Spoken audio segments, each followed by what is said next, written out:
bien, merci, messieurs, de nous retrouver donc au cœur de cette autre édition d'Appel sur le continent, édition qui joue, on va dire, les prolongations autour, et bien, de ce bras de fer qui persiste davantage entre la France et le Mali sur les questions d'intégrité, mais surtout de souveraineté du peuple malien, avec cette nouvelle correspondance, du moins ces accusations portées contre l'État de la France au sein du Conseil de sécurité des Nations Unies, accusé d'espionnage, mais surtout de violer de manière répétée, délibérée l'espace aérien malien. Les autorités de Bamako veulent donc cette fois-là l'arbitrage du Conseil de sécurité des Nations Unies. Le regard géopolitique autour de ce fait d'actualité, c'est avec vous, Président André Mbandakani, puisque vous êtes notre seul invité à cette édition. Bonsoir, bienvenue, Président. Bonsoir, mon cher Fabrice Ndoum, j'espère que vous allez bien. Tout à fait. J'ai transmis mes remerciements pour tout ce que vous avez fait pour le succès du 6e congrès panafricaniste. En votre absence, mais j'ose croire que vous les avez reçus. Absolument. Je crois que ma fille à la maison se porte bien. Parfaitement, Président. Et si elle nous suit, je lui fais un coucou particulier.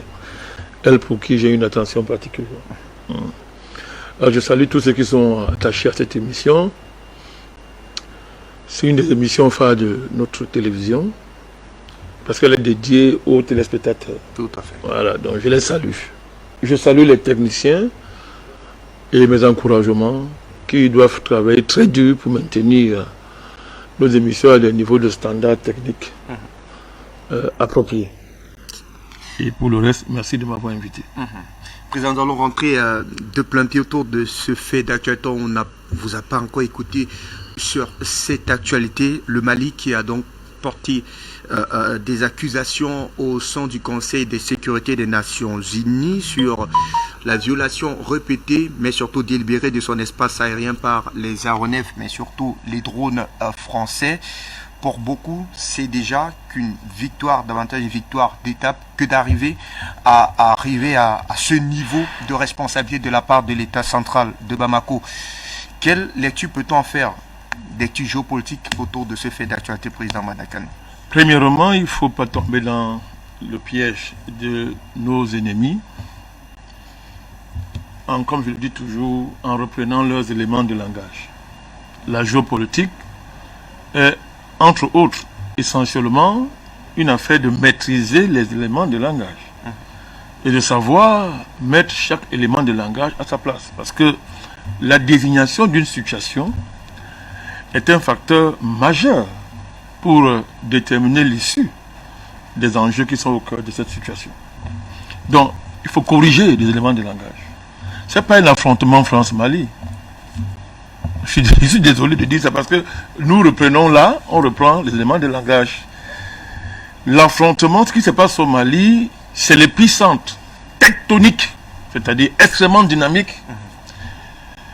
C'est pas d'une guerre géopolitique à l'échelon mondial où le destin de l'Afrique se joue. Quand on dit que c'est la France contre le Mali, ça veut dire que d'autres pays africains ne sont pas concernés. Ça veut dire que les Africains ne sont pas concernés au niveau des peuples et des individus.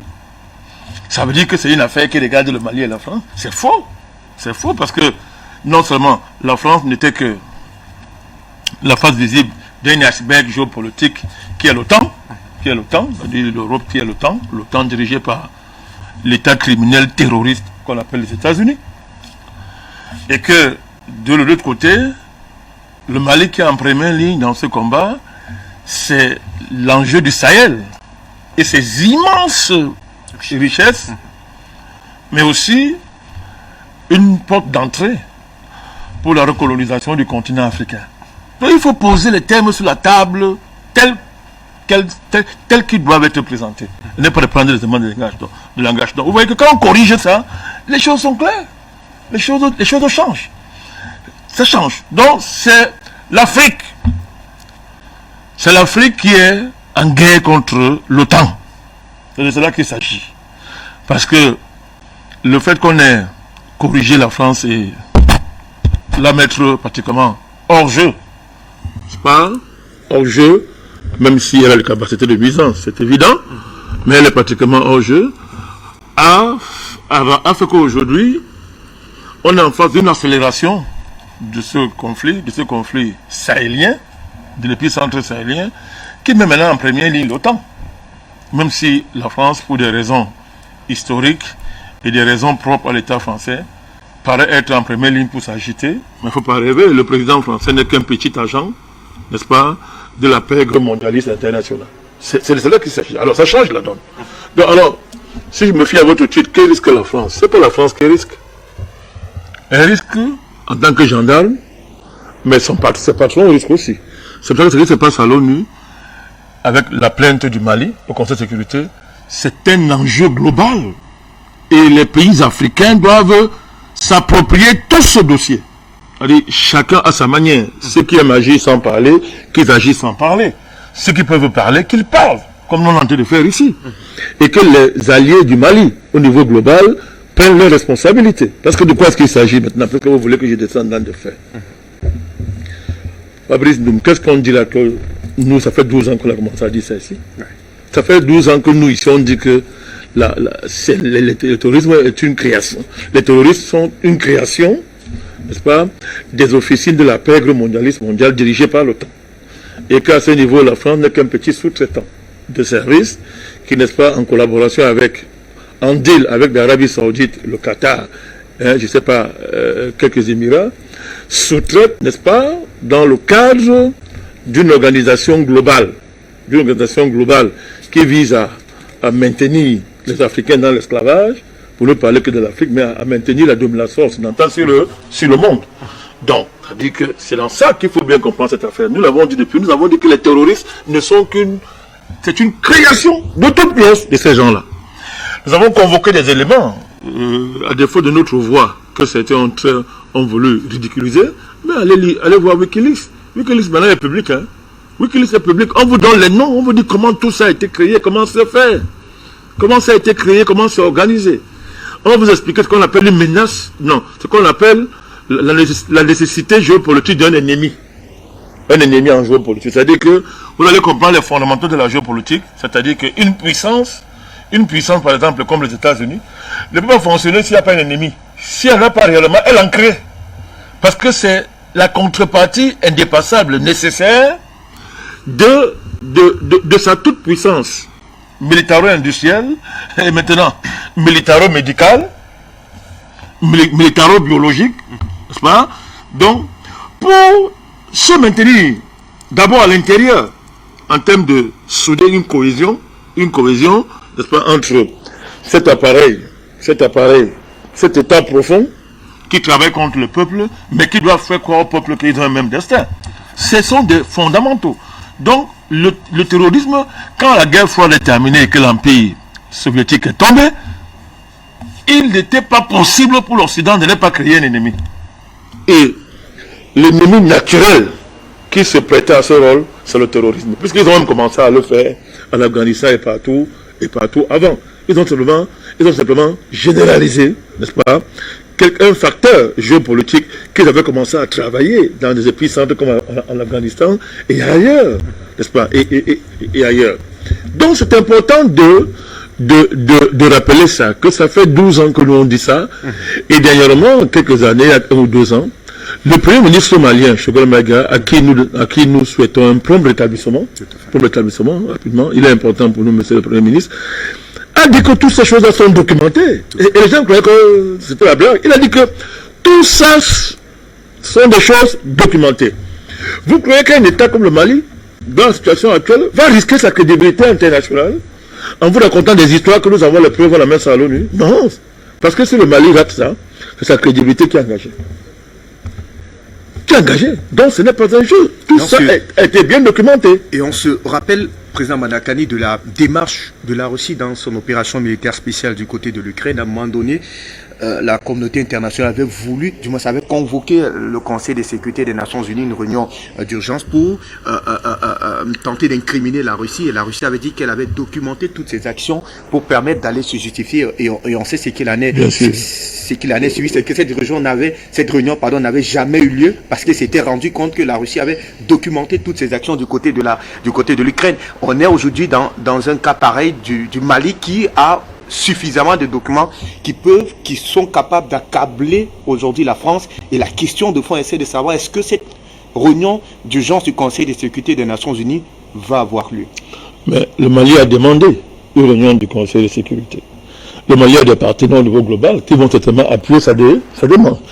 Le premier enjeu de cette affaire, c'est que d'abord, on est là dans une montée en puissance au niveau de la graduation, de la perte de crédibilité de l'Occident, au niveau des mentalités africaines, parce que la première victoire c'est là-bas, c'est à ce niveau que ça se joue.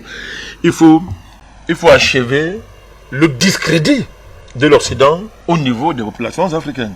Donc à chaque fois qu'il y a un élément qui va dans ce sens, c'est une très grande victoire. Et là, c'est un dossier qui va faire avancer, parce qu'une fois le plus un, on va voir la preuve, n'est-ce pas, du caractère criminel de l'État français, qui se comporte en la matière comme une véritable pègre. C'est-à-dire, la pègre d'État. Là, on va voir la preuve, n'est-ce pas, à ce niveau-là, et ça va crédibiliser davantage le discours panafricaniste. Parce que nous, on a eu l'avantage de dire ces choses-là longtemps, avant tout le monde. Vous rappelez ça? Donc, c'est toute la stratégie de la communauté dite internationale dans le Sahel qui est en jeu dans cette affaire. Parce que si le Conseil de sécurité refuse d'enrôler l'affaire, c'est terminé. Ça veut dire que le monde entier va constater, n'est-ce pas? Et les peuples occidentaux vont constater le fait que le degré de criminalité de leur État n'a plus de limite.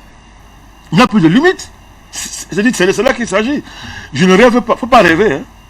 L'ONU, c'est quoi? Une réunion, pour qu'une réunion ait lieu à l'ONU, il faut que les membres du Conseil de sécurité l'enrôlent en dernière instance. Donc, ils peuvent, le secrétaire général n'a aucun pouvoir. C'est un petit rapporteur, en dernière instance. Quand ces patrons américains, français et anglais bloquent, il reste tranquille. On a constaté à plusieurs reprises que c'est un valet de la communauté internationale qui est une entité étrange dans ce qu'on appelle le droit international, mais qui dirige pourtant, n'est-ce pas, l'ONU. L'ONU. C'est-à-dire que la communauté internationale, ce concept, cette réalité, cette entité n'a aucune existence légale, n'a aucun droit légal. Mais c'est elle qui régente le Conseil de sécurité. Pourquoi? Pour éviter des situations comme ça, justement. Les Occidentaux ont créé, ils ont l'air de créer des structures informelles qui court-circuitent les structures formelles au niveau international. Et elles vident de tout contenu, on le sait. Mais ce qu'a fait le Mali est très important. Parce que c'est le monde entier qui va voir en mondovision, c'est-à-dire en plein jour, les crimes de l'État français au Mali. Mais pas l'État français seul. Tous ses partenaires, l'Union européenne. Et ensuite, les États-Unis. Qu'a dit l'Union européenne? Je cite l'Allemagne. Et tous les pays qui ont osé, voulu, qui ont joué le jeu au niveau du Sahel. Ça, c'est l'Allemagne, puisqu'il l'a évoqué, est aujourd'hui en train de vouloir jouer le relais même au cœur de ce rôle trouble dans le Sahel. On a vu ces récentes positions au sein de la MINUSMA devant la volonté du Mali de vouloir reconquérir sa souveraineté. On connaissait l'Allemagne dans un soft power, mais aujourd'hui, on a peut-être l'impression qu'elle commence à durcir, j'ai envie de dire, son ton au sein du Sahel. Est-ce qu'elle serait, je parle de l'Allemagne, serait aujourd'hui en train de remplacer techniquement la France dans ce rôle trouble-là? L'Allemagne n'a jamais renoncé à ses ambitions, les impérialistes au niveau de l'Afrique. L'État allemand, c'est un État colonial, n'oubliez pas ça. Elle a seulement été déclassée sur ce terrain par une nouvelle puissance coloniale, la France et peut-être l'Angleterre. Mais c'était l'État colonial. Après, il y a eu l'épisode nazi. Bon, la défaite allemande, durant les deux guerres, pendant l'entre-deux guerres, durant les deux guerres mondiales en 1945, l'a amené, n'est-ce pas, sur la pluie des sanctions, à perdre, n'est-ce pas, à perdre un peu son rang au niveau international, mais sa puissance économique qu'elle a su maintenir, qu'elle a pu retrouver, lui donne un rôle de premier plan en Europe. Et quand on regarde la situation économique de l'Allemagne, qui a besoin des matières premières stratégiques, elle ne peut que, n'est-ce pas, se lancer, retrouver ses velléités impérialistes d'hier. La ministre des Affaires étrangères actuellement, c'est un cas particulier. Hein. Elle vous rappelle celle qu'on appelle von Leyen, l'Union européenne, une faussaire. C'est-à-dire, elle vit de faux, sa biographie faussée, les diplômes sont faux. Je vous dis, hein, c'est un allé là, Blanc, elle a un nom compliqué là. Braunberg, c'est quoi là? Elle est comme, elle dit, von Leyen. Et vous vous demandez pourquoi des pareilles personnes arrivent, n'est-ce pas, dans les hautes fonctions. C'est pas le fait du hasard. Parce que les pareilles personnes, quand elles sont des hautes fonctions, on les tient à travers leur sale parcours. Elles sont capables de faire n'importe quoi. Parce qu'on les tient. On les tient. Donc vous avez von Leyen, vous avez la ministre des Affaires étrangères allemande. Donc vous voyez le comportement qu'ils affichent. Donc pour ça, l'Allemagne va marcher de main dans la main dans l'Union européenne quand ça sera nécessaire, mais à défaut de l'Union européenne, elle va poursuivre ses objectifs à titre au niveau étatique. N'oubliez pas qu'il y a une alliance géopolitique majeure entre l'Allemagne et l'OTAN, puisque le siège de l'OTAN, c'est où? Son siège opérationnel. Ça, n'oubliez pas, c'est à Francfort, c'est en Allemagne. C'est en Allemagne. Donc, ce n'est pas des choses, l'Allemagne, l'agitation de l'Allemagne, c'est pas le fait du hasard. C'est-à-dire que la structure de l'État allemand la prédispose et l'oblige, n'est-ce pas, dans le contexte actuel, de se lancer, n'est-ce pas, de donner du contenu concret au fait qu'elle n'a jamais renoncé à ses anciennes colonies. Elle les réclame depuis, dans le cadre de leurs accords secrets. L'Allemagne estime qu'on lui a lâché ses colonies, on doit lui remettre. À défaut de ça, qu'on lui compense, ça par une place au Conseil de sécurité des Nations Unies. Ce sont des dossiers qui sont sur la table dans leur réunion secrète et ils ne jouent pas avec ça, quoi. Alors, la situation actuelle de la France, n'est-ce pas, peut justement amener les Allemands à être plus offensifs, n'est-ce pas, pour, n'est-ce pas, jouer ce rôle-là, pour essayer de combler un vide d'une manière ou d'une autre. Vous ajoutez à ça les incertitudes qui planent sur l'avenir de l'Union européenne, qui planent avec son écho, qui peut s'effondrer à tout moment, et cette Union européenne qui peut se disloquer à tout moment. Donc vous voyez que il y a eu le Brexit, un Frexit n'est pas exclu, et je ne sais pas comment on va appeler l'Allemagne, c'est quoi, je ne sais pas comment on va appeler ça, mais bon. L'Allemagne Frexit, en attendant qu'on trouve le mot, tout ça ne sont pas exclus. On regarde la situation aujourd'hui qui prévoit en Europe.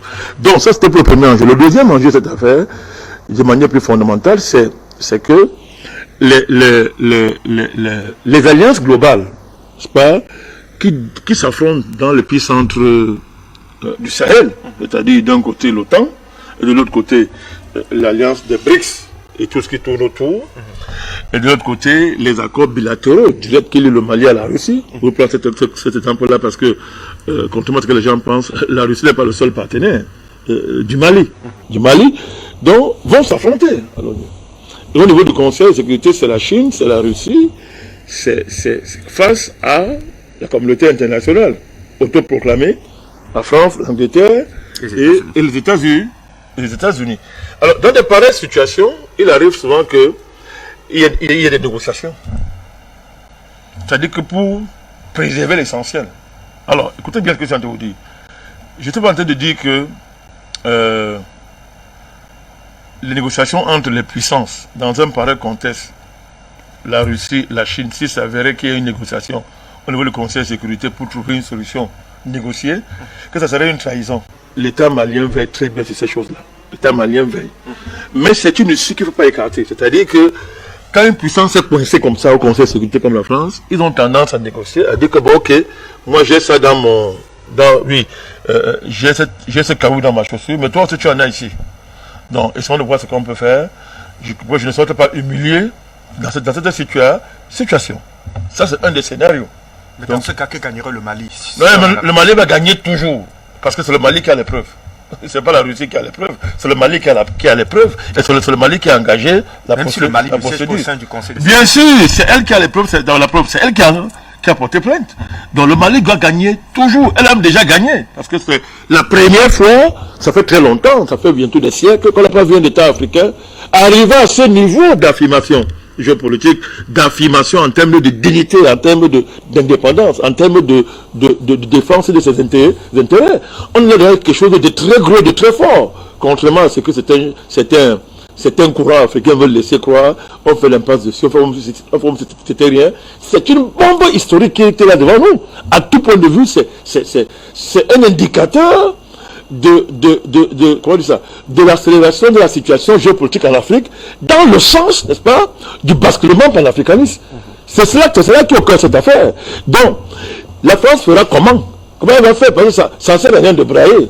Tout ce qui reste à la France, c'est d'essayer de passer par derrière, essayer de flatter les partenaires du Mali pour dire que non, négocions en cachette, machin et consort. Elle fera quoi? Il y a les preuves, c'est pas une débat, il y a les preuves.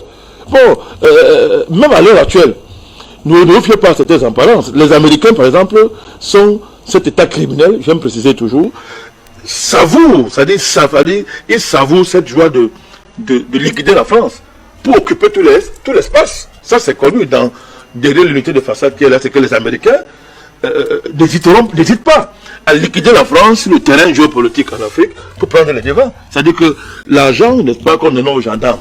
On va prendre ça, on gère parce que le gendarme est incompétent. Et d'un côté, la France, l'État français, l'appareil d'État français, je ne dis pas M. Macron, lui il est un Français de pro, mais c'est un mondialiste, c'est connu. Donc lui, il s'en fout de la France. La France pour lui, c'est un label sur lequel il marche pour défendre les projets mondialistes. Mais il y a quand même un appareil d'État historique en France qui, n'est-ce pas, au nom d'une certaine idée de la France, n'est-ce pas, n'accepte pas, n'est-ce pas, cette façon pour les Américains de liquider le prestige et la grandeur de la France. Mais pour ça, il faut régler la question de M. Macron et la question de Joe Biden, parce qu'il y a une alliance entre Macron et Joe Biden. Ça, c'est élémentaire. Donc, il faut régler cette question. Donc, vous avez, c'est une plaque géopolitique extrêmement dynamique, extrêmement complexe, mais dont les lignes de résistance, comment on appelle ça, les tendants lourds sont celles que je suis en train de vous mettre sur la table. L'autre enjeu, c'est le plus fondamental de mon point de vue, et c'est ça qui est très important, c'est que le Mali a repris l'initiative diplomatique face à l'offensive de la France, qui a voulu, à travers la résolution autorisant la MINUSMA à enquêter sur les droits de l'homme, avait la couverture qu'elle voulait pour perpétrer les actions terroristes et assassiner Assimi Goïta et renverser le régime malien. Il faut dire les choses claires, c'est ce que montrent les dernières attaques de Kati. Donc vous voyez comment la plus grande base militaire du pays. Alors, la sophistication du matériel et de la démarche en termes de stratégie prouve qu'on est arrivé à un autre niveau. Des drones ont été mobilisés. Il y a une coordination entre les drones et les terroristes, entre les unités terroristes, entre guillemets, des forces spéciales, n'est-ce pas? Les terroristes, ça veut dire les forces spéciales françaises, et leurs valets ivoiriens et nigériens, tous ces gens que la France a sous la main là et tout. Vous voyez comment ça a été fait maintenant. Ce n'est pas la population qu'on a visée. Il était question d'en finir avec Assimi Goïta et le régime malien. Donc, il faut cette ouverture-là à la France au niveau des Nations Unies pour essayer, n'est-ce pas, de légitimer, de couvrir ces crimes, comme ça a toujours été le cas. En Libye, en Côte d'Ivoire, partout, vous connaissez la résolution des Nations Unies quand on regarde les pays africains. Donc, là, le Mali a tout renversé. Ça a commencé avec l'arrestation des 49 mercenaires militaires ivoiriens.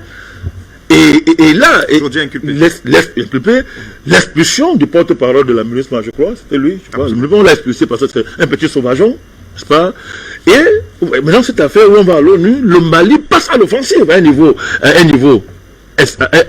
très puissant.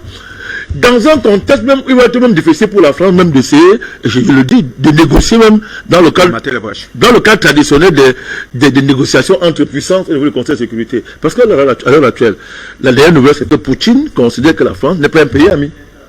Il a dit, Poutine considère que la France n'est plus un pays ami. Ça a une signification au niveau géopolitique. On ne traite pas un pays qui n'est pas un ennemi, mais qui n'est pas un pays ami, de la même manière comme on est un pays avec qui on a des accords bilatéraux de coopération fortes, comme celle qui lie, n'est-ce pas, ce qui lie le Mali, n'est-ce pas, à la Russie. Donc on est dans cette donne-là. Les relations entre le président Poutine et le petit valet de l'Élysée, n'est-ce pas, se sont détériorées ces jours-ci, et vous avez vu, à la faveur de sa visite foireuse au Cameroun, comment il s'est comporté. En pleine visite officielle, il s'est mis à attaquer violemment la Russie, à s'agiter, à attaquer le Mali, attaquer le Centrafrique, dans des termes, n'est-ce pas, de sauvagerie diplomatique, d'une autre part, pareil, montrant par là la faiblesse de la France. C'est-à-dire que parce que avant, la France, qu'elle contrôlait son blé carré, ne criait pas comme ça. Vous dérangez la France, un matin, elle est finie comme vous a renversé, et que vous mangez la chair humaine. Et c'était fini pour vous. On vous débarquait. Maintenant, la France, M. Macron est obligé de pleurer parce que c'est la seule chose qui lui reste à faire. Il est impuissant devant les situations. Donc cette impuissance géopolitique, c'est ça, n'est-ce pas, qui est derrière la démarche du Mali. Mais c'est quand même osé ça. Ça fait combien d'années, des siècles, on n'a pas vu ça? Combien de siècles on n'a pas vu ça? Alors il y a une accélération de l'histoire en Afrique qui est extraordinaire. et que le Mali porte, pas seulement le Mali. On peut parler actuellement au niveau de l'Afrique centrale, vous savez qu'il y a une dynamique de fusion entre la CEAC et la CEMAC. Et ce n'est pas placé sous les auspices de l'Occident. Donc, il y a des dynamiques et vous savez, les anti-biaistes primaires, quand ils voient ça, ils ne parlent pas, hein, ils ne disent rien. Tous ces gens-là qui ont voulu présenter l'Afrique centrale comme un lieu de ténèbres où rien ne bouge, ils sont tellement, c'est ainsi mal en point, qu'ils parlent pas, disent qu'ils ne savent pas quoi faire, mais les faits sont là. Les faits sont là. Bon, nous on dit ça depuis. Les faits confirment ce que nous on dit depuis des années. C'est pas de notre faute si on est plus vigilant, pour rester humble, vigilant, pour analyser cette situation-là, et qu'on assume un rôle d'avant-gardiste historique. On l'assume. Donc, vous voyez que la situation, n'est-ce pas, qui prévaut dans le champ géopolitique mondial en général, et dans les épicentres qui relaient ces mutations géopolitiques au niveau africain, nous donne un thermomètre de situation où, mais ça bouge dans le bon sens. Ça bouge dans le bon sens. Et cette plainte, n'est-ce pas, qui est portée contre la sécurité, est un peu la quintessence de cette Afrique panafricaniste qui est debout et qui n'entend plus pour rien au monde, n'est-ce pas, céder sur les questions essentielles, n'est-ce pas, de sa survie, de son indépendance, de sa souveraineté et de la dignité de sa population, mais surtout de ses responsabilités internationales. Moi, je vous rappelle que le Mali est l'un des rares pays au monde, le premier, à reconnaître la République de Donetsk et de Lugansk. Et surtout celle de Taïwan, l'île de Taïwan comme appartenant à la Chine. Là encore, elle a réagi au niveau de la Chine. Elle a publié. Officiellement. Officiellement. Donc, il y a là une affirmation de nos responsabilités internationales que ça fait des siècles. Aucun pays africain n'osait. Tellement on était écrasé par l'impérialisme occidental, on était massacré par la France, qu'il n'y avait même pas le temps de penser aux choses comme ça. C'était réservé à la France. Ceux qui se prononçaient sur tous les dossiers internationaux pour le compte de l'Afrique. Le jeune pays africain parlait, c'est que la France lui avait autorisé que, bon, parle un peu. Ce dossier, il ne faut pas qu'on voit la France. Toi, parle un peu. Quand tu vas parler, démine-nous le terrain, nous on va intervenir à un niveau élevé. C'était à ce niveau où on était. Mais regardez aujourd'hui. Regardez l'Afrique aujourd'hui. Qu'il y ait des États qui détraitent, qu'il y ait des Bazoum, des Ouattara qu'on sort, ça ne nous intéresse pas. Ils seront balayés par l'histoire, mais ce qui est important, c'est la dynamique. C'est la dynamique au niveau de la véritable société civile, au niveau de la vraie opinion publique, au niveau des présidents qui se démarquent et qui prennent de plus en plus d'initiatives. Vous comprenez? Même un monsieur comme Tshisekedi, qui fait honte à l'Afrique, mais il était obligé de constater que ces soi-disant parents américains ne peuvent rien contre lui. Ils l'ont rapidement livré à un petit État. Je ne dis pas au petit peuple rwandais.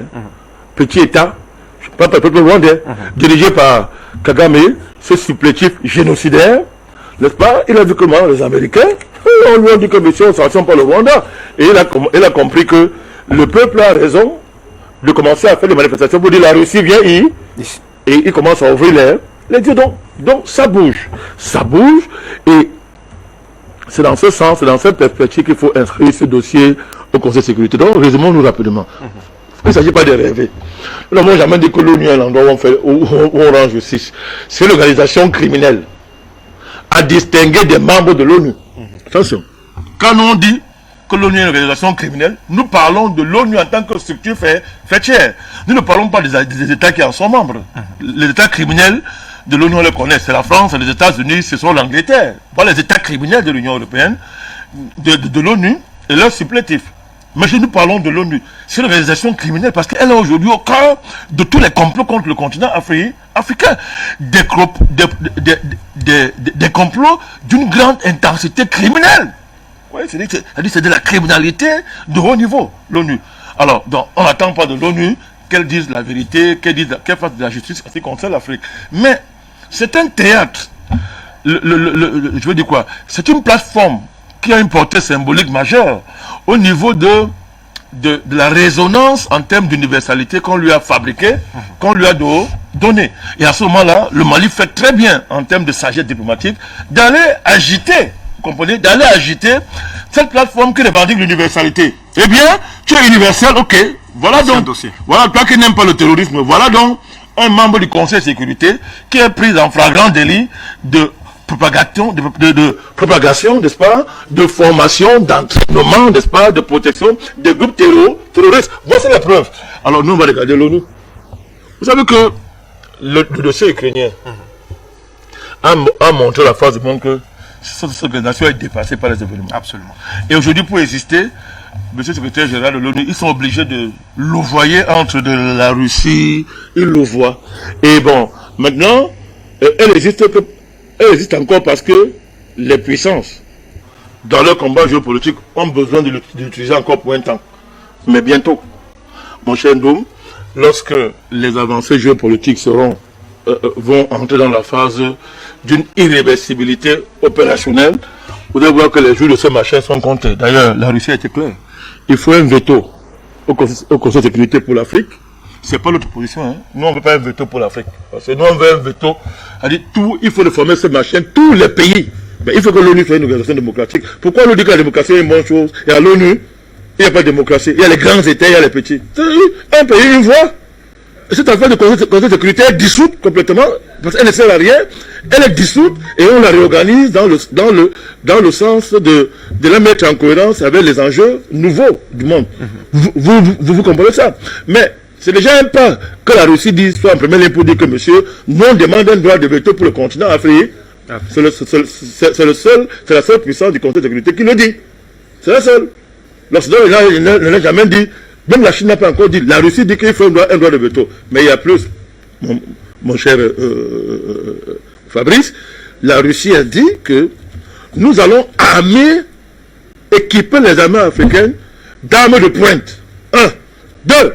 Nous allons amener l'Afrique dans l'espace. Bon, entre les deux, il y a une chose qu'on ne dit pas, je ne vais pas le dire ici.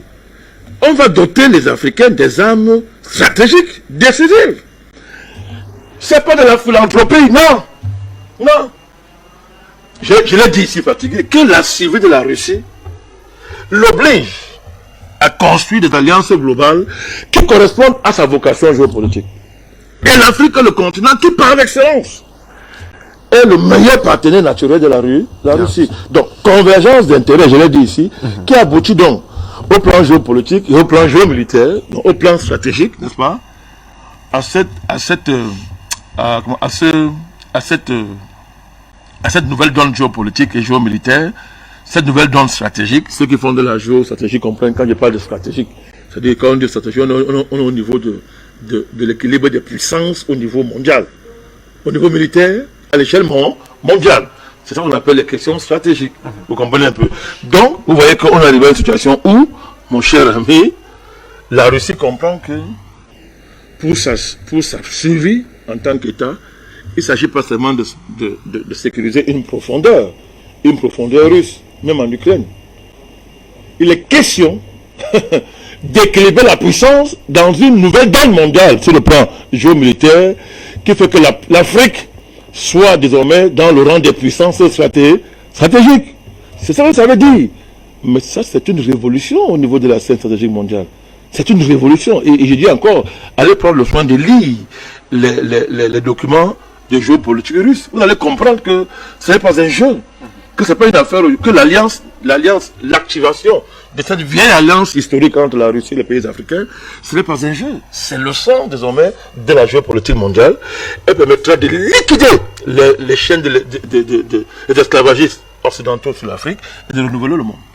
Président, apprécions, c'est toi là la réaction de la classe politique française face à cette plainte. Il y a d'ailleurs le général Bruno Béral qui pense que c'est une véritable insulte que de dire que la France arme le terrorisme du côté du Sahel. Bien plus, on va me rappeler ce fait historique pour permettre aux téléspectateurs de comprendre davantage la filouterie communicationnelle, on va dire, des officiels français.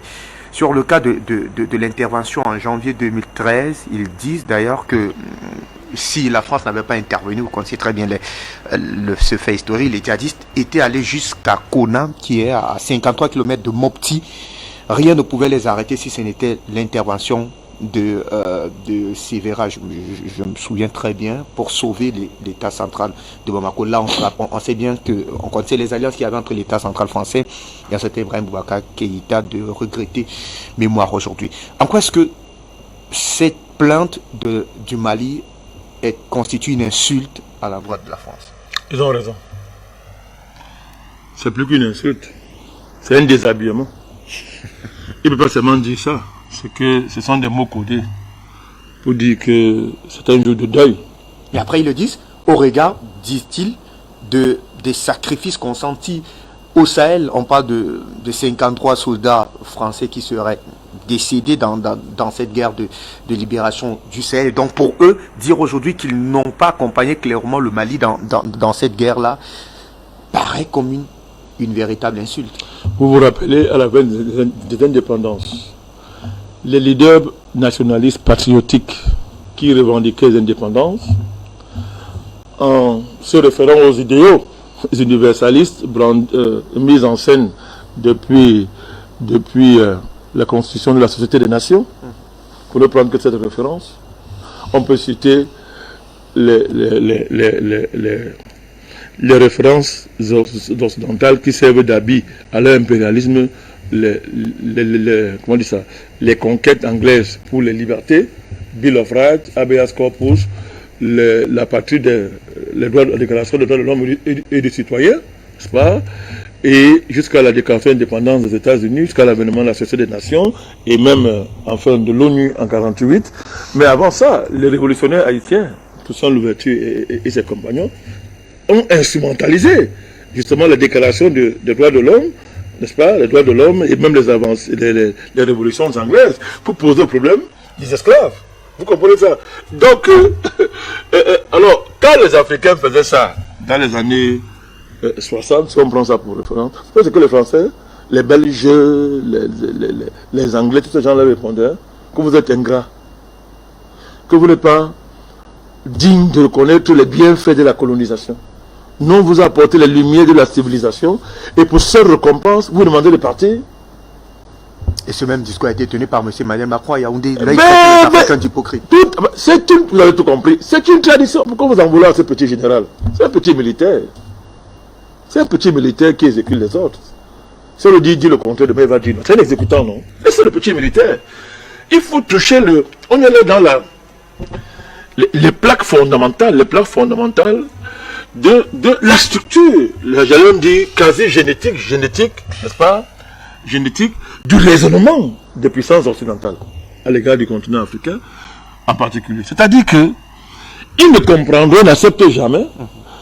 Ils disent que nous sommes trop ingrats. Que des gens nous ont esclavagisés, on n'a pas pu leur dire merci. Que vous ne savez pas que l'esclavage était la condition nécessaire pour que votre âme soit rachetée. D'autant plus qu'on le faisait au nom de Jésus-Christ.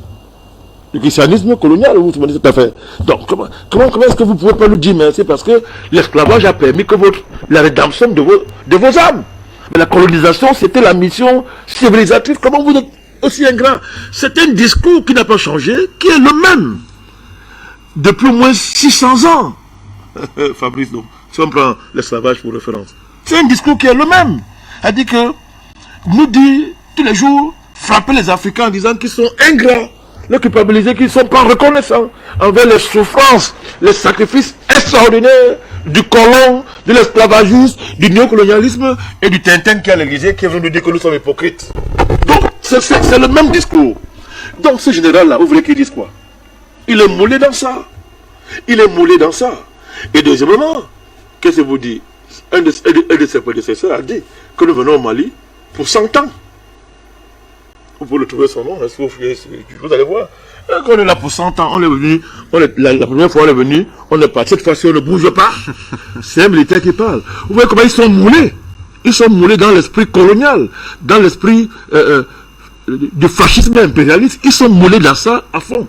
Donc ce général n'est que, ses propos ne sont que la manifestation, n'est-ce pas, d'une mentalité occidentale qui est quasi génétique désormais, hein, dans les relations qui lient l'Afrique, n'est-ce pas, à l'Occident, puis dans son ensemble, et en particulier par rapport à la France. Non, on ne va pas s'attarder dessus, parce qu'il n'a rien à dire.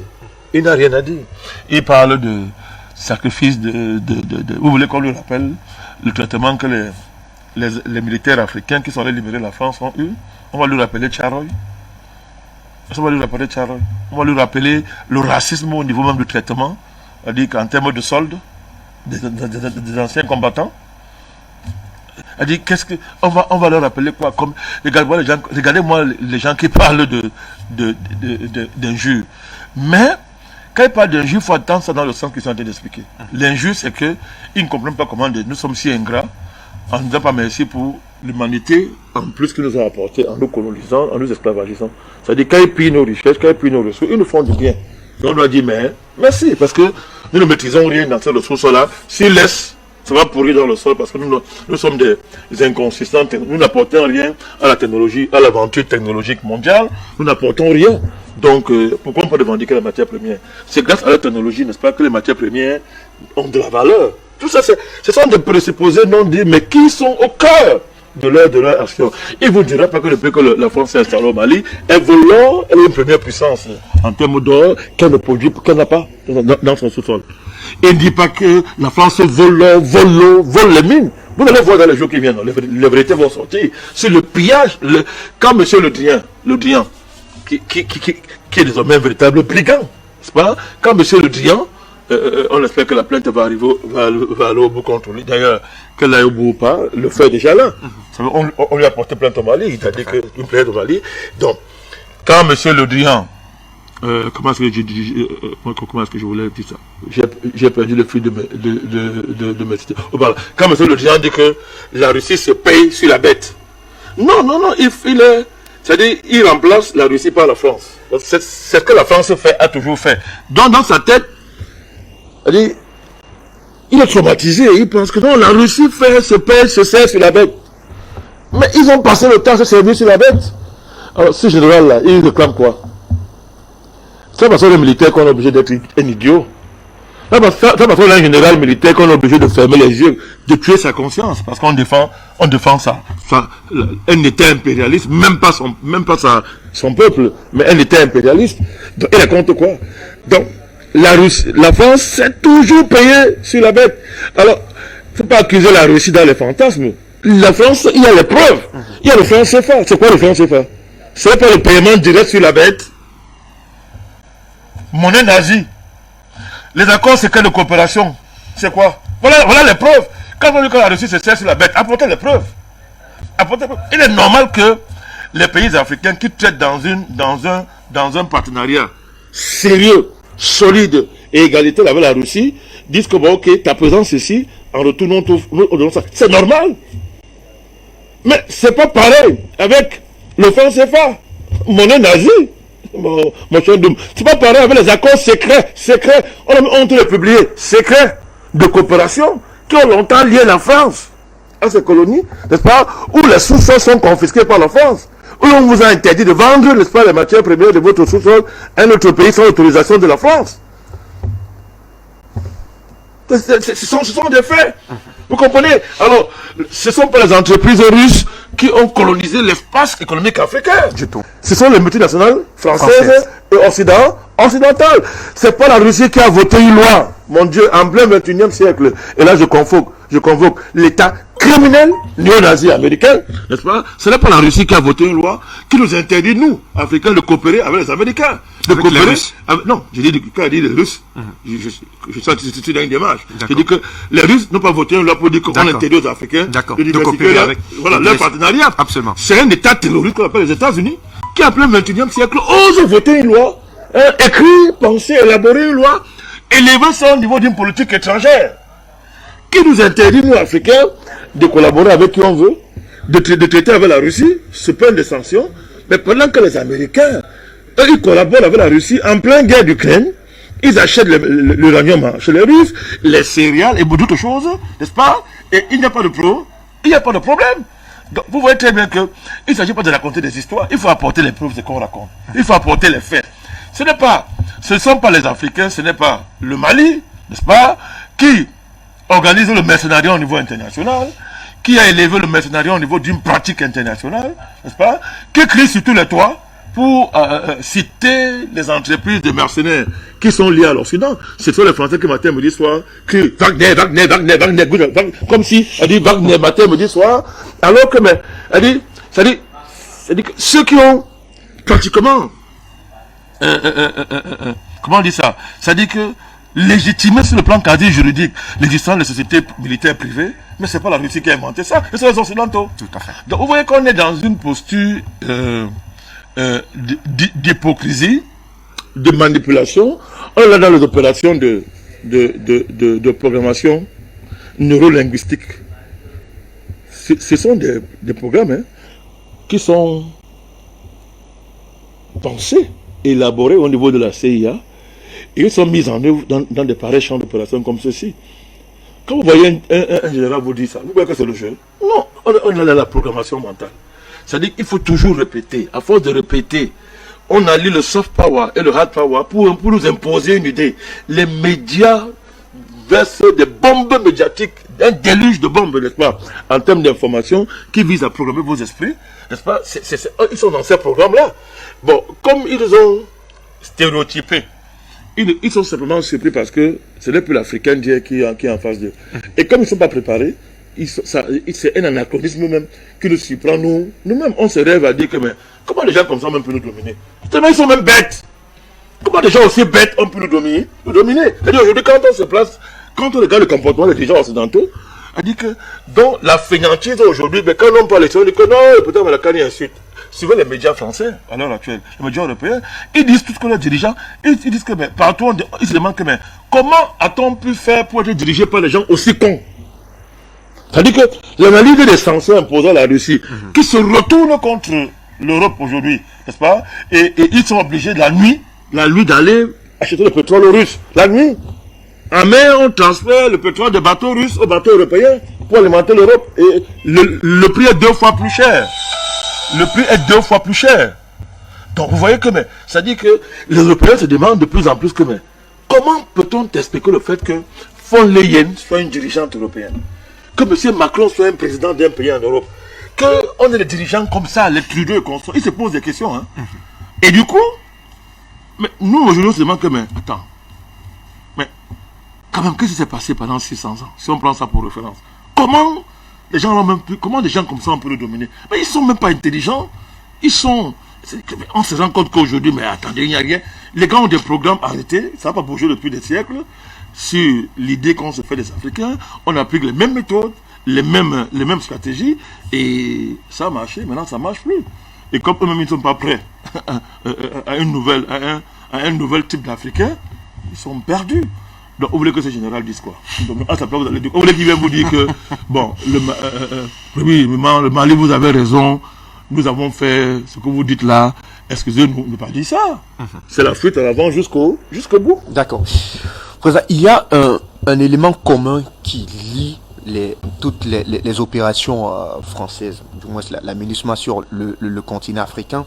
C'est ce que dénonce d'ailleurs la plainte des autorités de Bamako sur la violation de l'espace aérien. On se rappelle qu'il y a eu, parlant du Cameroun, je dirais pas une brouille, mais il y a eu, disons-le comme cela, une véritable brouille autour du renseignement aérien. À un moment donné où le gouvernement camerounais était obligé de faire volte-face face à, je veux dire, à la dureté des coups que cela importait.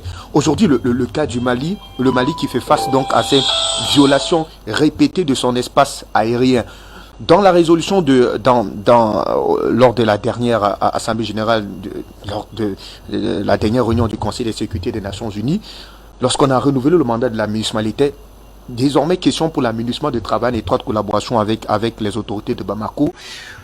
Ces derniers avaient refusé désormais un quelconque appui aérien de la part de ces derniers. Est-ce qu'il y a un enjeu particulier autour de cette affaire, président Madakami? Oui, c'est un enjeu stratégique. C'est-à-dire que le contrôle aérien dans un théâtre de lutte ou de guerre antiterroriste, entre guillemets, n'est-ce pas? Le contrôle de l'espace aérien est capital. C'est capital parce que ça permet d'articuler dans le cadre de guerres aujourd'hui qui sont hybrides, c'est-à-dire des guerres aujourd'hui où les drones jouent un rôle essentiel. Ça permet d'articuler les actions, n'est-ce pas, en matière de télécommunication militaire, n'est-ce pas, de connexion et d'interaction en termes de communication militaire, d'articuler des opérations comme celles qu'on a vues à Kati. C'est-à-dire qu'il y a une coordination numérique, n'est-ce pas, des opérations qui font que le contrôle de l'espace aérien est extrêmement important. Le suiveur de l'espace aérien est capital. Quand des gens ne peuvent pas suivre l'espace aérien malien avec leurs drones par exemple, ils sont paralysés puisqu'il y a les drones à partir desquels on coordonne les actions qui permettent d'échapper à des contrôles classiques. n'est-ce pas, à des formes de contrôle classiques.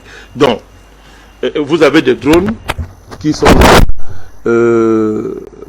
qui n'ont pas de pilote, qui permettent d'agir, n'est-ce pas, et qui peuvent même à un moment donné échapper à toute réelle immatriculation, en termes de dire que bon, ok, c'est tel pays qui est derrière ce drone, c'est tel pays qui est derrière cette opération-ci est placée sous telle bannière, qui est responsable, machin et consort. Donc, les enjeux sont clairs. Les enjeux sont clairs. La question des droits de l'homme est importante. Vous savez qu'on peut manipuler les images satellitaires à tout point de vue, on peut manipuler les images qu'on a filmées à partir des drones. On a vu ce qui s'est passé au niveau du camp de Gossi avec ces images où voilà. on avait l'impression que des êtres humains étaient en train d'ensevelir d'autres. Voilà, vous voyez, des choses comme ça sont possibles à partir d'une certaine hauteur aérienne qui permet, n'est-ce pas, d'articuler des photos et des films qu'on tourne dans des studios complètement préfabriqués, n'est-ce pas, pour créer des fake news, n'est-ce pas, des fake news, n'est-ce pas, qui sont suivis d'images de manipulation. Alors le théâtre ukrainien nous a montré, c'est tout ce que passe le temps à faire ce type qui l'appelle Zelensky. Il passe son temps à faire ça. Là maintenant, la dernière, c'est la centrale nucléaire. Il bombarde la centrale nucléaire pour accuser la Russie. Vous voyez les enjeux, n'est-ce pas, du contrôle de l'espace aérien dans un contexte comme celui-ci. C'est pour ça que le Mali ne joue pas avec ça. Et il faut que les gens respectent les procédures que nous avons élaborées dans le cadre des accords qui lient les États à l'aménagement aux missions des Nations Unies. Est-ce que ça doit être aujourd'hui la seule responsabilité du Mali, puisque non, la Guinée équatoriale également, ça fait pas longtemps, a intercepté un avion, un aéronef pareil qui survolait son territoire sans toutefois avoir une quelconque autorisation. Et donc on peut comprendre aujourd'hui que nous sommes à la merci de l'Occident avec ces drones et ces aéronefs qui survolent les territoires africains avec des missions dont nous sommes jusqu'ici ignorants. Mais c'est de ça qu'il s'agit. Je vous ai parlé, quand on parle le gouvernement, c'est pas seulement vrai au niveau des avions militaires. Le système SWIFT, c'était quoi? SWIFT, à partir de quand on a voulu asphyxier la Russie, c'était quoi? Vous voyez, je vous parle de ça, le gouvernement technologique, où désormais vous ne gouvernez pas les algorithmes. Si vous ne maîtrisez pas les algorithmes, vous êtes mort. Parce qu'à partir des algorithmes, n'est-ce pas, de la connectivité, c'est-à-dire que tout est possible. Tout est possible et à partir de là, vous êtes désarmé, vous ne pouvez rien faire. Vous ne pouvez rien faire. Parce que c'est un espace, n'est-ce pas, où il y a un décalage entre les capacités à légiférer au niveau des pays africains et le niveau d'avancement de la technique, par exemple, en la matière.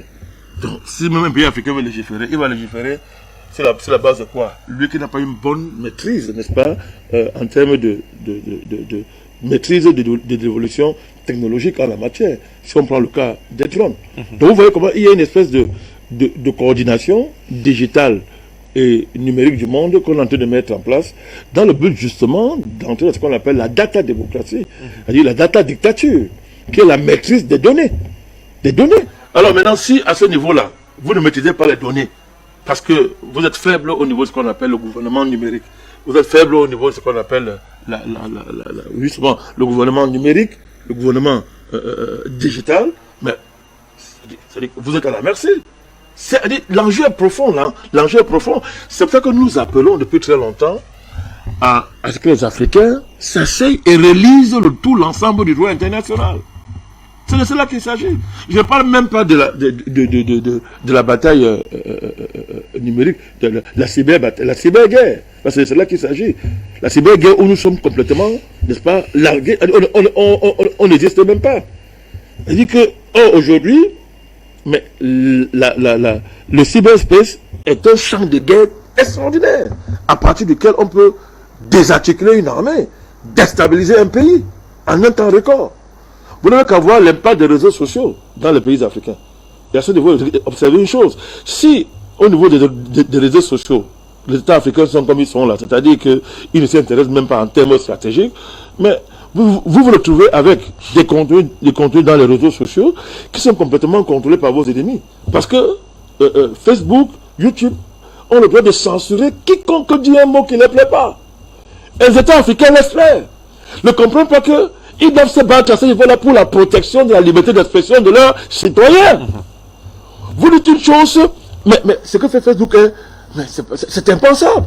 C'est impensable. Monsieur Macron et Monsieur Ouattara, si on prend leur cas, censurent tous les contenus qui mettent en exergue au niveau des réseaux sociaux, n'est-ce pas, les crimes. Ils censurent. Face à ça, le citoyen a quel pouvoir? Lorsqu'un citoyen africain est devant sa plateforme numérique, il est là. Il veut communiquer, on censure. Il est désarmé. Mais c'est grave, ça c'est pire que la dictature. C'est du nazisme numérique. Tu es désarmé, on t'interdit de parler. On te bloque. Quels sont les États, quel est le rôle, que font les États pour garantir la liberté, n'est-ce pas, d'expression cybernétique de leurs citoyens?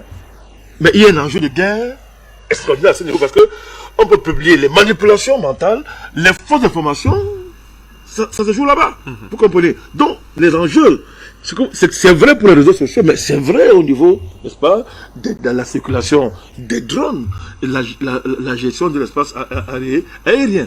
Alors, c'est encore plus grave au Mali parce qu'à un moment donné, ces gens se sont crus dans leur salon parce que tellement ils étaient sûrs que vraiment, ça dit c'est fini pour le Mali, ils sont chez eux. La France est mal appelée les gens comme venez on faire une conférence de Berlin ici, venez ici on faire une conférence de Berlin ici. C'était Satakouba, parce que comme le pôle de le Congo est trop grand pour moi seul.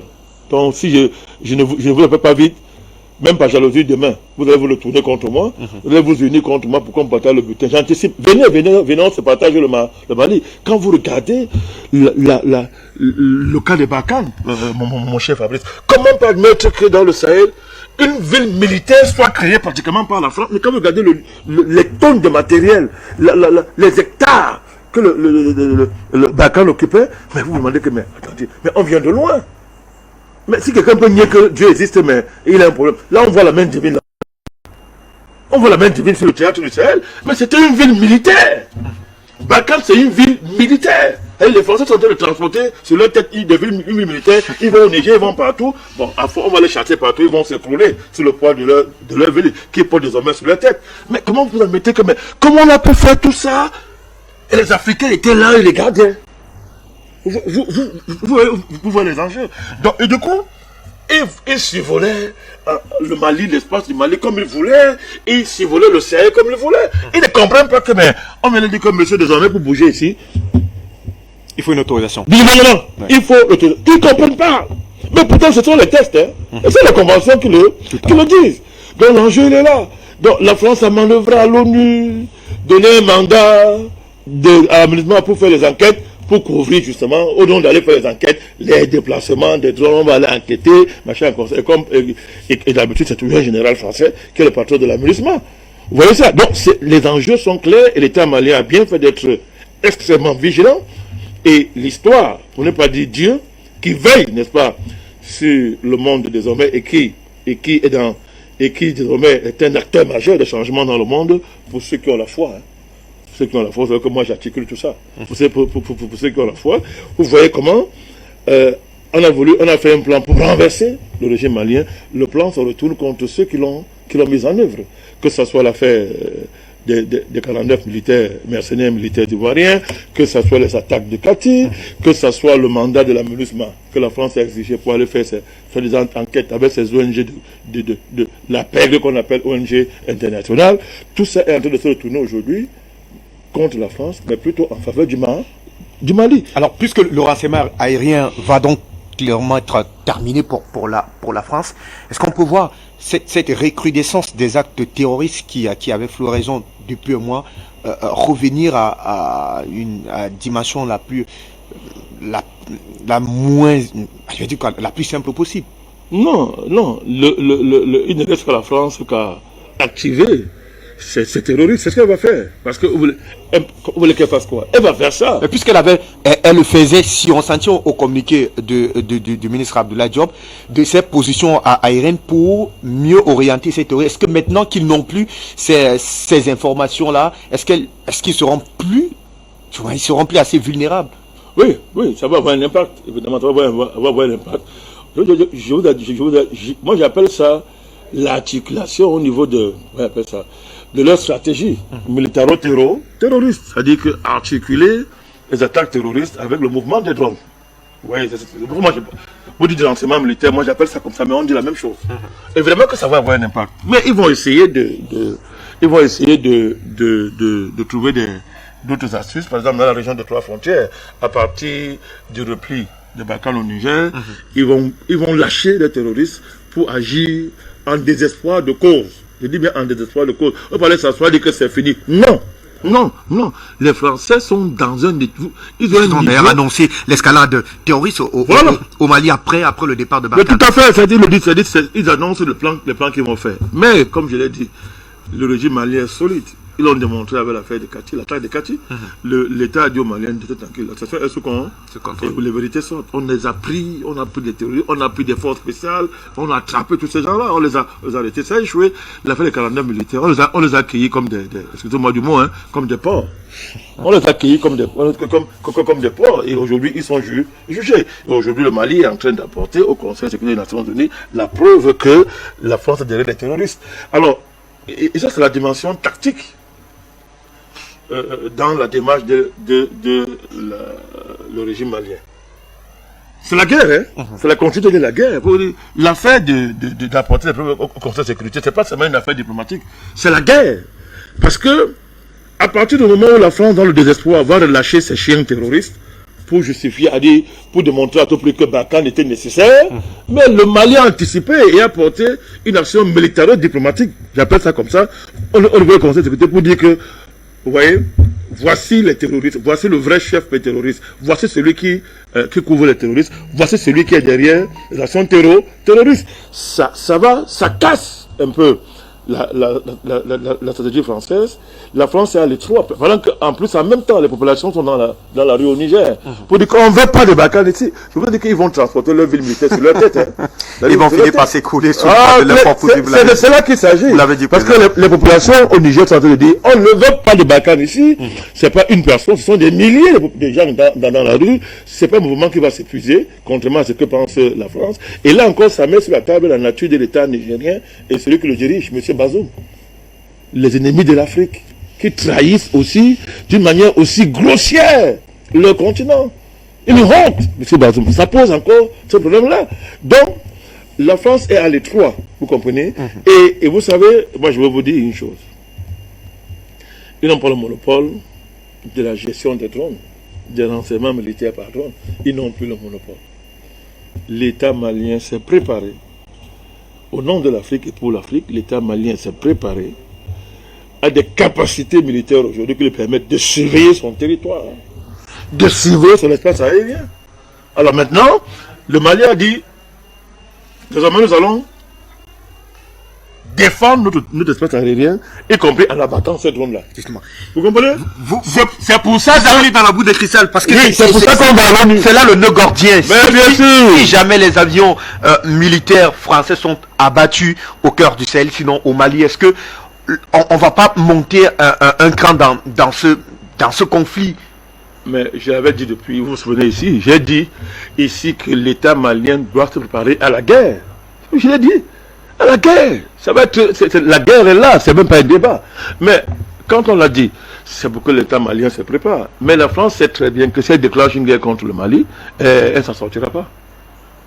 Elle ne s'en sortira pas. Même si, quand on dit la France contre le Mali, c'est quoi? C'est le Niger qui va appuyer sur la Côte d'Ivoire. Mais ça sera la fin de la France, c'est-à-dire d'une manière catastrophique. Les Français le savent. Hein.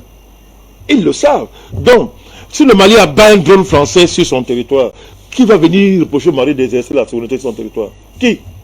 Et là encore, le caractère néocolonial, le caractère impérialiste, le caractère sauvage, le caractère bandit, c'est-à-dire c'est le banditisme international de la démarche française dans le Sahel, c'est là encore plus clair pour tous les États épris de justice dans le monde entier. Ça va contribuer à isoler davantage la France. Isoler davantage. Ils n'ont pas honte, mais ça permet de consolider, n'est-ce pas, le camp des partenaires du Mali, le camp des amis, n'est-ce pas, du Mali dans le monde, qui verront que c'est inacceptable ce qui est en train de se passer. Le Mali s'est préparé. Vous croyez que la France n'a pas la... C'est-à-dire que si c'est le plan militaire on parle, la puissance, ils ont dit, ils gueulent là, que oui, nous avons achevé notre opération de déménagement dans les règles de l'art, de l'honneur, parce que Macron s'agitait, dit que si on touche un soldat français pendant ce déménagement, mais le Mali avait quel intérêt à toucher un soldat français? On vous a dit, partez, vous partez. Vous partez, ça ne dit pas de partir dans l'honneur, non, on vous a dit partez. Partez. Est-ce qu'avant, c'est quel honneur? Mais quand il n'y a pas d'honneur, on vous a chassé, on vous a dit de partir de 6 mois. Et vous avez respecté les 6 mois qu'on vous a donné. Maintenant, le Mali n'est pas un État sauvage. Pour dire que, bon, ok, pour vouloir... La démarche du Mali n'a jamais été d'humilier la France. C'est la France qui s'humilie elle-même par sa politique de criminelle à l'égard du Mali. Est-ce que le Mali a pour programme politique humilier la France? C'est pas de ça qu'il s'agit. Vous voyez comment les gens masquent leurs échecs en inventant, en créant en faisant de la diversion. La diversion stratégique. On déplace des problèmes. Le Mali n'a jamais eu pour démarche politique d'humilier la France. C'est la France qui a été la première à dire que je pars, j'arrête la coopération avec le Mali de manière unilatérale. C'est-à-dire l'Hambourgien qui est à l'Élysée, quand il a ses crises de folie, il raconte tout n'importe quoi. Il a été le premier à dire ça. Le Mali a seulement pris acte. Et Choguel Maga est allé dire à l'ONU que on nous a lâché en plein. Jusqu'à là, observer la graduation du discours à démarche de l'État malien. Quand un Premier ministre dit à l'ONU que bon, on m'a lâché en plein vol, il y a quoi de mauvais dedans? Bon, pourquoi ça rend la France folle? Pourquoi l'État français va devenir fou? Parce qu'un Premier ministre a dit qu'on a lâché en plein vol. Il y a quoi dans ce groupe de mots d'humiliants, de si anxiogènes pour rendre l'État français fou? Mais la France est devenue fou. Elle est devenue folle. Parce que Choguel Maga l'a dit, le Premier ministre malien l'a dit à l'ONU, on a lâché en plein vol. Regardez la graduation. Bon, maintenant, à l'issue de ça, M. Macron est devenu fou.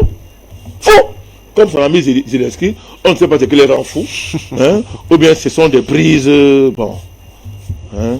Certaines prises que les gens, auxquelles les gens s'adonnent. Il est devenu fou, n'est-ce pas? Il dit un matin, ça va, Barkhane c'est terminé. 2 jours après, il vient dire que non. Après, non, c'est terminé. Le Mali a seulement pris acte. Ok. Donc, tu as dit que tu as rompu de manière unilatérale nos engagements, ce que nous n'avons jamais fait. Par respect pour la parole de l'État malien et par respect pour la puissance moyenne que tu es. Nous, pas. Maintenant, comme tu as dit que tu pars, nous n'avons pas le genre de filles qui supplient les shows, comme on dit au quartier. C'est que dans le quartier, il y a certains amants de femmes là. Vous voyez souvent là, ils font le chantage, ils disent bon, je mets fin à la relation pour que la femme vienne supplier. Hein. C'est vrai pour la femme, c'est vrai pour l'homme. Pour que tu viennes supplier. Quand elle joue son cinéma, là, elle voit que tu ne bouges pas. Elle revient après dire que je n'ai pas dit ça. J'ai pas de temps. Tu dis que mais tu as dit, non, j'ai dit ça, mais je ne voulais pas dire ça. Hein? Oui, je ne voulais pas dire ça. Non, le Mali a dit que ça va. Comme tu as rompu le mariage, ça va, je ne reviens plus. Vous voyez? C'est dans ça que la France s'est retrouvée. Le Mali est allé pas à pas. Après, il a expulsé l'ambassadeur. Vous comprenez? On sait pourquoi. C'était pas l'ambassadeur, c'était un voyou. Après, on a fermé RFI et France 20. Mais quand c'est rendu de l'activité. Aujourd'hui, ils sont en train de se plier, ils sont derrière tous les jours l'État malien pour dire que oui, on a compris, on va voir ce que oui, on va changer, machin. L'État malien les regarde. Regardez la graduation. La démarche malienne n'a jamais été d'humilier la France. Vous savez, c'est à la faveur de l'expulsion de l'ambassadeur de France au Mali que les Africains ont su qu'on avait chassé l'ambassadeur du Mali en France depuis très longtemps, depuis au moins 2 ans. Vous voyez, l'État malien est resté tranquille pour ne pas humilier une puissance moyenne. Puis on dit qu'il faut respecter un peu, entre guillemets, un grand. L'État malien est resté cool. Maintenant, la France s'est humiliée elle-même parce qu'elle est dirigée par des incompétents, mon cher Ndom. Des gens qui ne sont pas à la hauteur de la fonction. Des gens qui ne sont même pas en mesure d'analyser la dynamique de l'évolution de la vocation de leur pays dans un champ international en mouvement. Donc, incompétents, feignants. Voilà le malheur de ce pays-là. Comment vous prenez, regardez, depuis Mitterrand, criminel, mais et une certaine élégance dans le crime, et une certaine odeur dans l'auteur et l'envergure dans le crime. Criminel, Mitterrand. Chirac, criminel, mais ayant quand même une certaine mesure, parce que connaissant le niveau d'interaction nécessaire pour maintenir le rang de la France, il savait quelle ligne n'est pas franchie. Mais depuis alors, commencez par Sarkozy, un gangster, un gangster de rue. Sarkozy. Après Sarkozy qui? Monsieur Hollande. Il suivait les petites à moto. C'est-à-dire, il porte la culotte, il prend la moto, il va courir derrière Gaillet. C'est-à-dire, du voyoutisme. Regardez très bien le rabaissement continu de la fonction présidentielle en France. Vous allez comprendre ce qui se passe aujourd'hui. Le rabaissement à travers l'accession à la fonction présidentielle en France de n'importe qui. Des gens sans envergure, qui ne connaissent pas l'importance de l'interdépendance et des interrelations qui permettent à certains pays comme la France parler fort dans le monde. C'est-à-dire que même si les Africains se sont tués, les Africains vous laissent faire, mais il faut franchir certains nids rouges. Les dirigeants africains acceptent de jouer le jeu, mais il revient à vos dirigeants de savoir que, attention, les nids rouges non écrits, il ne faut pas les franchir. Il ne faut pas passer à un niveau d'humiliation inacceptable. Okay. Mais alors vous avez vu, n'est-ce pas, comment Sarkozy, Hollande, Monsieur Macron, le niveau d'abaissement de la fonction présidentielle. La France, les pays occidentaux sont désormais dirigés par des voyous, des incompétents. C'est clair. Et ça ressort dans la gestion de dossiers maliens. Mais est-ce que la France est obligée de gérer ce dossier comme ça? Il aurait suffi d'un peu de hauteur en termes de diplomatie, d'un peu de hauteur en termes de pédagogie des relations bilatérales entre les États, pour qu'on évite ce qu'on voit là. Mais ils ne peuvent pas. Donc c'est pas leur niveau. C'est pas leur niveau. Quand des financiers remplacent les politiciens, quand des traders deviennent chefs d'État, quand quelqu'un qui est spécialisé en fusion des entreprises, en fusion achat, devient président, il comprend quoi aux subtilités de la politique? Il comprend quoi aux enjeux de la politique? Qu'est-ce que ce Macron-là peut comprendre aux enjeux de la politique? Il comprend quoi? Il pense que la politique, un État, c'est une entreprise qu'on dissout dans les algorithmes en termes de calcul de cotation. C'est ce qu'il croit. Mais il s'agit de nations, monsieur, où des milliards de personnes sont en jeu, avec leur dignité, avec leur histoire, avec leurs aspirations pour l'avenir. Un monsieur qui est habitué à faire les fusions-achats dans le cadre des cabinets de Rothschild, il comprend quoi pour être président d'un pays comme la France? Ça part de là. Hein? Vous avez von Leyen, l'Union européenne, une déréglée mentale. C'est pas une injure, c'est un fait. Hein? Et elle a faussé ses diplômes. Toute sa vie, c'est le faux. Il corrompu de haut niveau en Allemagne. Elle est sur le coup de poursuites judiciaires. Elle et son mari ont des intérêts, ont des croisements, des délits, des intérêts extraordinaires dans des dossiers liés au vaccin qu'il gère. Elle fait signer des contrats jamais vus à l'Union européenne dans le cadre de l'attribution des marchés des vaccins. Mais c'est qui est président de l'Union européenne. C'est-à-dire que la racaille est chassée en Allemagne, mais elle trouve comme point de chute l'Union européenne, qui se présente comme étant le centre de civilisation en termes de valeurs le plus avancé du monde. Mais qui a pour président de commission Ursula von Leyen. Comment est-ce que vous expliquez le décalage qu'il y a entre les ambitions affichées d'une institution comme l'Union européenne et la personne qui assure la présidence de l'Union européenne? Vous allez comprendre pourquoi vous avez cette catastrophe-là. Vous allez comprendre pourquoi. Pourquoi on ne peut pas discuter avec le Mali? Pourquoi on ne peut pas s'asseoir, dialoguer avec un État, mettre les problèmes sur la table, laisser de côté les fanfaronnades racistes, l'arrogance et tout, et s'asseoir, et garder les problèmes en face? C'est de cela qu'il s'agit.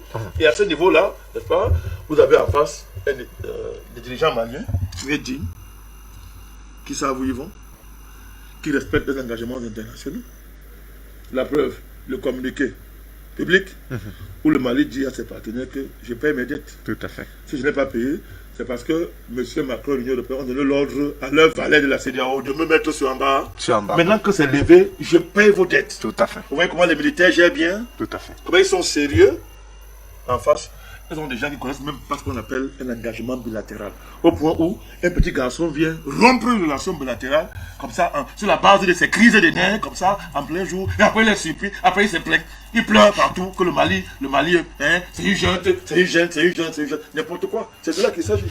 Merci à vous, Président Mbadakani. On n'aura pas vu le temps passer, le temps d'ailleurs à nous imparti est presque arrivé dans le cadre de cette édition d'appel sur le continent. On aura donc apprécié avec vous la teneur géopolitique de cette plainte des autorités de Bamako au sein du Conseil de sécurité des Nations Unies, en attendant d'y voir un peu plus clair, mais surtout de la mise en place de cette réunion du Conseil de sécurité des Nations Unies, afin que toute la lumière soit faite sur ces violations répétées, mais surtout délibérées de l'État de la France sur son territoire, sur le territoire malien. Toujours est-il que du côté de Bamako, on est désormais prêt à abattre tout avion qui survolerait à partir des jours qui arrivent donc le sol malien. Merci, Président, de nous avoir accompagnés. Nous sommes au service de l'Afrique. Et pour accompagner un processus aussi important comme le processus qui a cours au Mali, qui concerne tous les Africains. Le Mali est devant, mais c'est l'Afrique qui est dans la bataille. Donc tous les Africains sont maliens. Tous les États du monde et les peuples du monde qui sont épris de véritables libertés sont maliens. Et la frontière qui sépare désormais la géopolitique mondiale, c'est d'un côté tous les peuples de la terre épris de liberté, de justice, et d'un côté les ennemis de l'humanité, l'Occident, dirigé par l'OTAN et les USA et l'État américain actuel, n'est-ce pas, porté par les démocrates, qui sont les ennemis de fait de l'humanité en général, mais surtout les ennemis du continent africain. Donc cette frontière-là est désormais la frontière qui sépare, n'est-ce pas, les camps géopolitiques à l'œuvre dans le continent et dans le monde. Donc les camps, les choix d'appartenance sont clairs. Pas moi de dire, il y a des gens qui disent que bon, ni pour ni contre ma chère comme ça va appartenir, parce que pour les Occidentaux, quand vous n'êtes pas avec eux, vous êtes contre eux. Merci à vous, Président Manakin. On n'aura pas ouvert le standard le temps de cette édition, mais on y reviendra très certainement afin de vous permettre d'avoir votre part de contribution, d'idées dans ce fait d'actualité. Stop, le fin d'appel sur le continent, édition de ce 19 qui sera fait. Merci de rester en compagnie de nos programmes qui se poursuivent. Bonne soirée à tous.